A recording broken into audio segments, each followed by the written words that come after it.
Got you one. Those are good little eater size, man. Those are right at, yeah, those are right at like 10 inches. Yep, I'd eat him.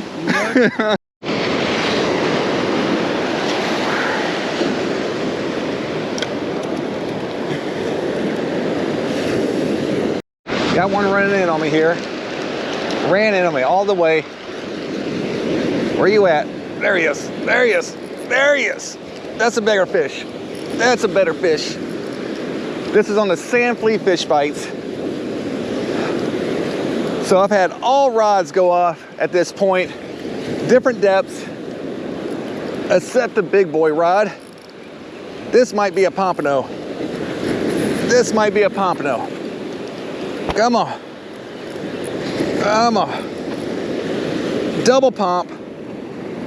Woo! On the red frisky fins.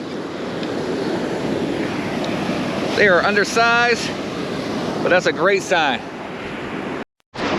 Nice little guys. Need to get a little bigger. Great sign. Go back to my popper. I'd like to get a big old blue. And I think they're out there. I'm gonna start leapfrogging some lines.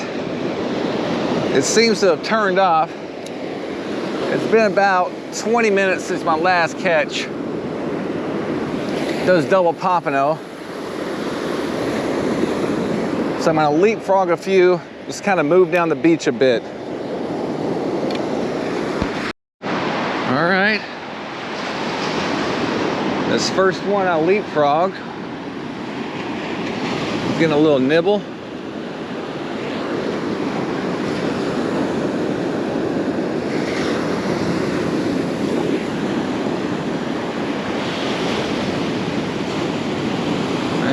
Nothing. All right, I got everything leapfrogged at this point. So you can see where the beach cart is. I had it halfway in between my 4 rods. So we got a pretty good distance of leapfrogging, just one rod after the other. Move down the beach a lit, move down the beach a bit, and try to locate more fish. That was a hit. That was a hit. I don't know if he's still on there.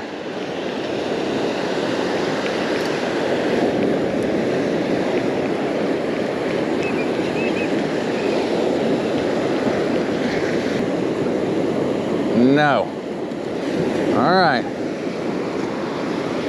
Something swiped at it.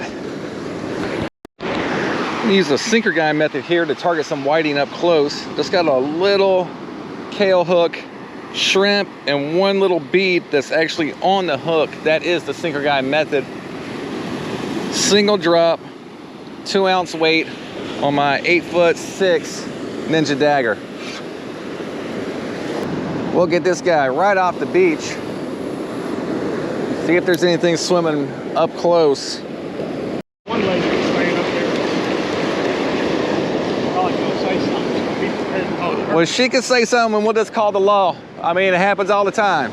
Okay. I'm in and out of here, man. I'll be out of here in 30 minutes. Okay. Hey, I'm no big deal. I just want to set up. So I don't really know where I can because you got so spread out. So the whole beach for 300 miles is open access. As long as you're on this wet sand, you're in your legal boundaries to fish.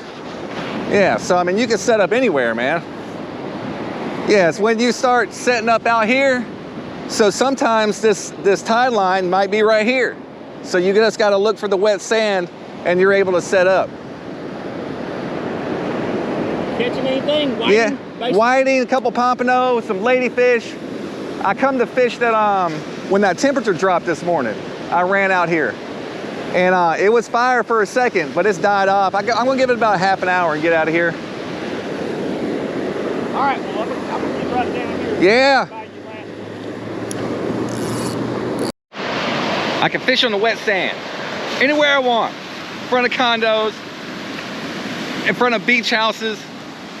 I'm on the wet sand. Oh no, that's a lot of birds. Oh.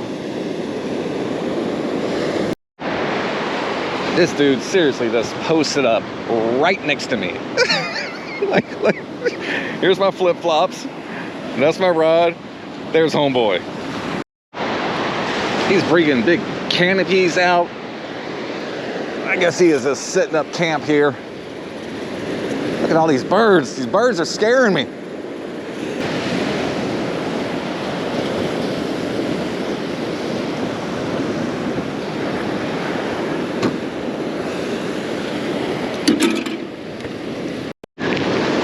I was packing up to leave. Something hit this guy. This tourist over here set up like seriously 4 feet away from me. 4 feet. Another nice little whiting. So I just moved my big boy rod, pulled it up. Get this guy some space, even though he doesn't want to give me any. Oh, I'm getting out of here. I'm tired of these birds.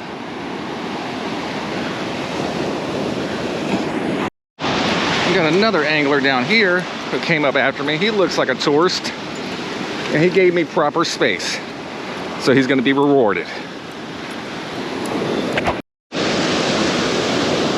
Oh. What's up, man? Still on the whiting? Yeah. A few rigs for you, frisky fins, 3 different colors. Thank you. Give them a shot, much. brother. I appreciate All right, my man. I'll be watching. All right. I wasn't wrong. I was not wrong. This gentleman was a tourist, obviously, and he was staying at some condos right there where we were fishing. Not the high-rise condos or anything like that, a smaller building. And he felt, because he was staying there, that he owned all that beach. Now, I had been there for about an hour, maybe an hour and a half, pushing an hour and a half. He comes down. He decides that's his fishing spot, and basically is telling me that he's going to tell the manager, and she's going to come down there and kick me out.